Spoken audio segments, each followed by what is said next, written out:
नमस्कार, आप देख रहे हैं जबलपुर एक्सप्रेस और मैं हूं आपके साथ कंचन। आई नजर डालते हैं जबलपुर की कुछ खास खबरों पर और सबसे पहले बात करते हैं आज की न्यूज हेडलाइंस की। एमपी छात्र संघ के नेता आकाश खरे ने जिला न्यायालय में किया आत्मसमर्पण।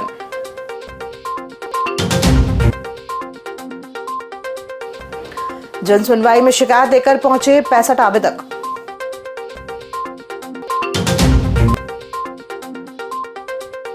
नीट की तैयारी कर रहे छात्र पर ब्रेन वॉश का शक, पुलिस जांच में जुटी।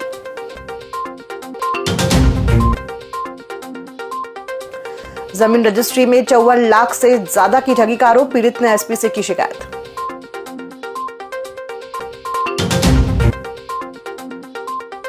और निगम कमिश्नर ने जन सुनवाई में सुनी नागरिकों की समस्याएं।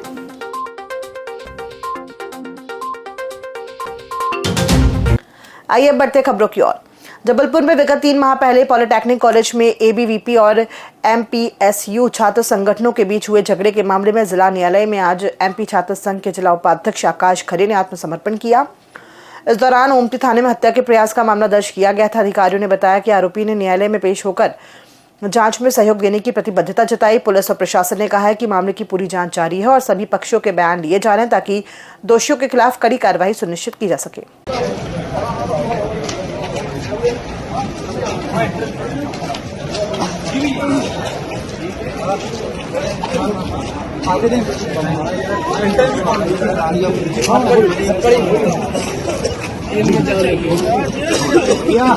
बल नहीं रहा है, इसलिए हम जैसे छात्र नेताओं के ऊपर फर्जी केस लगवाए जा रहे हैं जी। तो इस प्रकार जो सत्ता को लग रहा है कि हम डरने वाले नहीं है, फिर वापस आऊंगा जेल से, फिर छात्रों के लिए वैसे ही खड़ा मिलूंगा। आकाश खरे छात्र नेता। साप्ताहिक जन सुनवाई में मंगलवार को कलेक्टर ने 65 से अधिक आवेदकों की समस्याएं सुनी।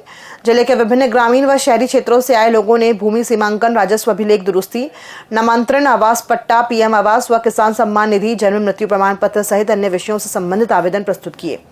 कलेक्टर ने कई मामलों पर तत्काल कार्रवाई के निर्देश दिए और कुछ समय सीमा बैठक में समीक्षा हेतु चिन्हांकित किया। सर, मैं कलेक्ट्रेट ऑफिस आया हूँ कलेक्टर साहब को आवेदन देने के लिए कि मुझे एसपी ऑफिस से मैंने 4 बार आवेदन दे चुका हूँ चरित्र प्रमाण पत्र के लिए, और जो भी मेरे केस के सब दोष मुक्त हैं उनके बाद भी थाना प्रभारी जी के द्वारा मुझे थाना से नहीं चरित्र प्रमाण पत्र दिया गया और ना ही मेरे केस की जानकारी दी जा रही है, जो कि एसपी साहब ने खुद अपने लेटर में लिख के दिया था कि सही सीमा पे उनको इनका चरित्र प्रमाण पत्र और उनकी केस की जानकारी उपलब्ध करा के दी जाए। 3 साल से मेरी सैलरी नहीं आ रही, मैं 3 साल से आवेदन दे चुकी। मैं नगर निगम में सर्विस करता हूँ, सामान विभाग में चपरासी के पद पे हूँ। ये मेरे छोटे छोटे बच्चे, मुझको 3 साल से पेमेंट नहीं आ रही, मैं कैसे पालन पोषण करूँ उनका। मैं आज कलेक्ट्रेट ऑफिस आया हूँ। कलेक्टर साहब से आज निवेदन है, एसपी साहब से, प्रभारी थाना जी से और सरकार से और अधिकारियों से कि मुझे मेरे जानकारी दी जावे जिससे मैं अपने परिवार का पालन पोषण कर सकूं। जबलपुर के आधारताल क्षेत्र में एक छात्र के व्यवहार में अचानक बदलाव का गंभीर मामला सामने आया है। आरोप है कि सेंट जेवियर स्कूल की शिक्षिका और 2 फादर के संपर्क में आने के बाद छात्र चर्च जाने लगा और घर में देवी देवताओं की तस्वीरें व मूर्तियां तोड़ दी। पीड़ित पिता सत्यनारायण शर्मा ने पुलिस से शिकायत करते हुए ब्रेन वॉश का आरोप लगाया है। अंतर्राष्ट्रीय हिंदू परिषद की पदाधिकारी के साथ पिता आधारताल थाने पहुंचे और कार्रवाई की मांग की। पुलिस ने शिकायत दर्ज कर मामले की जांच शुरू कर दी है। हमारे संगठन अंतर्राष्ट्रीय हिंदू परिषद राष्ट्रीय बजरंग दल के पास में आज सत्यनारायण शर्मा जी आए और उन्होंने बताया है कि उनका पुत्र जो है सेंट जेवियर स्कूल में पढ़ता था। वहाँ पे एक पलक सिंह नाम की मैडम है, वो उनको प्रेरित कर रही थी क्रिश्चियन बनाने के लिए, और उनका प्रयास जहाँ सफल भी हुआ है उसके बाद में वो 2 फादरों के संपर्क में आया है और वो पूर्णतः क्रिश्चियन बन गया है। अब वो अपने माता पिता के साथ भी मारपीट करने पे उतारू हो गया है और बोलता है अगर आप लोग ईसाई बनोगे तो ही मैं आप लोगों की सेवा करूंगा, नहीं तो मैं घर छोड़कर केरला चला जाऊंगा। इसलिए आज हम लोग आधारताल थाने में आए हैं, यहाँ पर शिकायत दिया है कि ये जो 2 फादर हैं और ये जो मैडम है इन पर जाँच की जाए कि ये ब्राह्मणों के बच्चे और हिंदुओं के बच्चों को ही क्यों इस प्रकार से प्रेरित कर रहे हैं ईसाई बनने के लिए। मेरे पुत्र नीलम शर्मा द्वारा पीछे को फाड़ना, हम लोगों को प्रेरित करना कि आप भी क्रिश्चियन बन जाओ। हमारा पुत्र जो है 2 फादरों के संपर्क में और एक मैडम के संपर्क में था, उनसे प्रेरित होकर के यह कृत्य उसने किया। देखिए, इस संबंध में थाना आधारताल से जो जानकारी प्राप्त हुई है वो ये है कि ये जो बच्चा है वो ट्यूशन पढ़ाने एक लेडी टीचर आती थी और उसी से प्रभावित होकर संभवतः उसने इस तरह की कुछ बातें की हैं और उसी को लेकर माता पिता चिंतित थे और वो चाहते हैं कि बच्चे की काउंसलिंग जो है पुलिस के माध्यम से हो जाए, उसी दिशा में प्रयास किया जा रहा है। जबलपुर में जमीन बिक्री के नाम पर 54,32,000 रुपए की धोखाधड़ी का गंभीर मामला सामने आया है। पीड़िता बंजनी बाई ने आरोप लगाया है कि राजेंद्र जायसवाल और उनके परिजनों ने रकम लेकर रजिस्ट्री के बाद पैसे हड़प लिए। पीड़ित परिवार ने पुलिस अधीक्षक कार्यालय में आवेदन देकर सख्त कार्रवाई की मांग की है। मामले में धोखाधड़ी और अमानत में खयानत की धाराओं में प्रकरण दर्ज करने की मांग की गई है।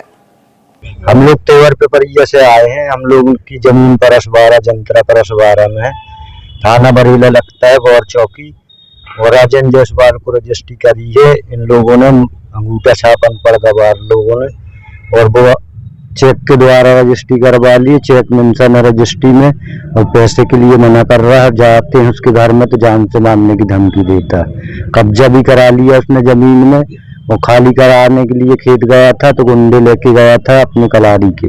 कितने में सौदा हुआ था? सौदा 92,80,000 में सौदा हुई थी, जिसमें से उसने 42 लाख अभी दे चुका है और बाकी कह रहा कब्जे के बाद तो कब्जा करा लिया। उसके बाद में जो जाते हैं तो वो मारने की धमकी देता है और पैसे नहीं देगा।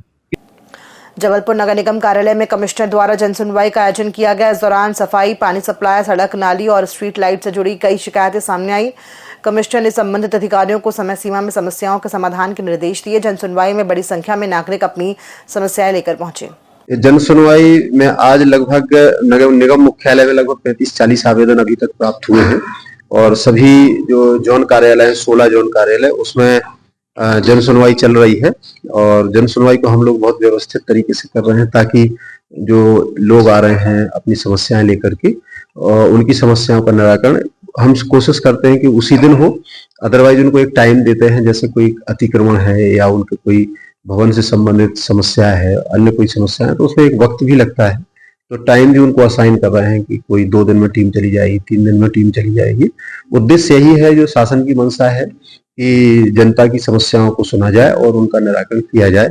हमारे पूरे निगम मुख्यालय में इसकी मुख्यालय में भी जनसुनवाई होती है और सभी जोन कार्यालय। उत्तर मध्य विधानसभा क्षेत्र में सड़क, पानी, सीवर, शिक्षा और रोजगार से जुड़ी कई बड़ी विकास योजनाएं शुरू की गई हैं।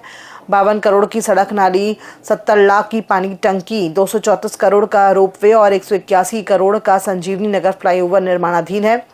ITI और कृषि उपज मंडी के लिए 431 करोड़ रुपए की बड़ी परियोजना से युवाओं और किसानों को सीधा लाभ मिलेगा। गार्डन विकास और ग्रीन बेल्ट सौंदर्यीकरण से नागरिकों को बेहतर स्वास्थ्य और मनोरंजन की सुविधाएं मिलेंगी। विधानसभा सदन के इसके पहले के सत्रों में चाहे डिजिटल अरेस्ट, साइबर क्राइम हो और फूड सेफ्टी एक्ट के बारे में भी मैंने बात की है। जिस तरह से अजीनोमोटो और इंग्रेडिएंट्स के माध्यम से जो फूड क्वालिटी के साथ खिलवाड़ हो रहा है, जिससे बच्चों में ओबेसिटी बढ़ रही है, ये भयानक समस्या आने वाले समय की है। तो निश्चित तौर पर सरकार ने उस विषय को संज्ञान में भी लिया है और हम चाहेंगे कि फूड सेफ्टी की क्वालिटी का मेंटेनेंस जो है और उसकी जो क्वालिटी और गुणवत्ता का जो परीक्षण है वो जबलपुर स्तर पर भी भविष्य में हो सके, उस दृष्टि से भी हम प्रयास। शासकीय महाकौशल कला और वाणिज्य महाविद्यालय जबलपुर में 11 दिसंबर को ओशो जन्म महोत्सव और पूर्व छात्र छात्राओं का मिलन समारोह आयोजित होगा। सुबह 10 बजे ओशो चेयर पर माल्यार्पण और शाम 6 बजे ओशो प्रेक्षागृह में मुख्य कार्यक्रम होगा। इस दौरान विभिन्न क्षेत्रों में उत्कृष्ट उपलब्धियां हासिल करने वाले पूर्व विद्यार्थियों को सम्मानित किया जाएगा। कार्यक्रम में देश प्रदेश से एल्यूमिनाई शामिल होंगे और राष्ट्रीय संत मुरारी बापू के शामिल होने की भी संभावना है। आप सभी हमारे पत्रकार भाइयों को, बंधुओं को मैं प्रणाम करता हूं और आपको ये बता रहा हूं कि आज की जो पत्रकार वार्ता है ये 11 दिसंबर को होने वाले परंपरागत हमारा जो एक कार्यक्रम महाकौशल महाविद्यालय में होता है, महाकौशल कला महाविद्यालय में, उसके तारतम्य में यहाँ रखा गया है। ये हमारे साथी जो यहाँ पर आपके सामने बैठे हैं, ये सभी लोगों के प्रयासों से निरंतर 11 दिसंबर को ओशो महोत्सव मनाते हैं, ओशो के जन्म उत्सव, और उसमें महाकौशल कॉलेज के जो विभिन्न पदों पर चले गए हैं, जो वहां से पढ़कर गए, जितने भी इन्होंने अभी ये नाम ले रहे हैं, बता रहे हैं, ये सभी लोग जिन्होंने वहां से पढ़कर अपनी ख्याति पाई, अपने जीवन को उज्जवल बनाया, अपने जीवन का प्रकाश समाज में दे रहे हैं, वह सभी लोग आते हैं। और इस बार क्योंकि जबलपुर शहर में ओशो महोत्सव पर ओशो के जन्म दिवस पर प्रसिद्ध विश्व प्रख्यात कथावाचक मुरारी बापू जी का जबलपुर में कथा का संवाद चल रहा है। वर्ष के अनुसार इस वर्ष भी 11 दिसंबर को आचार्य ओशो रजनीश जी जो महाकौशल महाविद्यालय के पूर्व आचार्य थे, उनके जन्मदिन के अवसर पर हम समस्त पूर्व छात्र उनका जन्मोत्सव बड़े धूमधाम से मनाते हैं। इस अवसर पर मध्य प्रदेश के विभिन्न जिलों में निवासरत पूर्व छात्र जो बाहर भी हैं, वो सारे लोग एकत्रित होते हैं और उनका आगमन होता है और वो सब आके यहाँ जन्मोत्सव मनाते हैं। हमारे महाविद्यालय की लाइब्रेरी में ओशो जी की जो चेयर रखी है, उस चेयर पे पुष्पांजलि अर्पित की जाती है और उनके द्वारा जो लाइब्रेरी पुस्तकें ली जाती थी जिसमें उनके हस्ताक्षर है, उन हस्ताक्षर को भी बाहर के लोग भी आकर के देखते हैं। तो एक बहुत अच्छा माहौल और बहुत अच्छा वातावरण बनता है। और इसी अवसर पे शाम को जो हमारा रंगारंग कार्यक्रम भी होता है और जो हमारे विशिष्ट पूर्व छात्र जो विशेष सम्मानी है उनका भी आगमन होता है, तो उनकी उपस्थिति में भव्य प्रोग्राम होता है। और इस अवसर पे बड़े सौभाग्य का अवसर है कि हमारे बीच में राष्ट्रीय संत मुरारी बापू जी भी हम समस्त पूर्व छात्रों को अपना आशीर्वाद देने आ रहे हैं। धन्यवाद।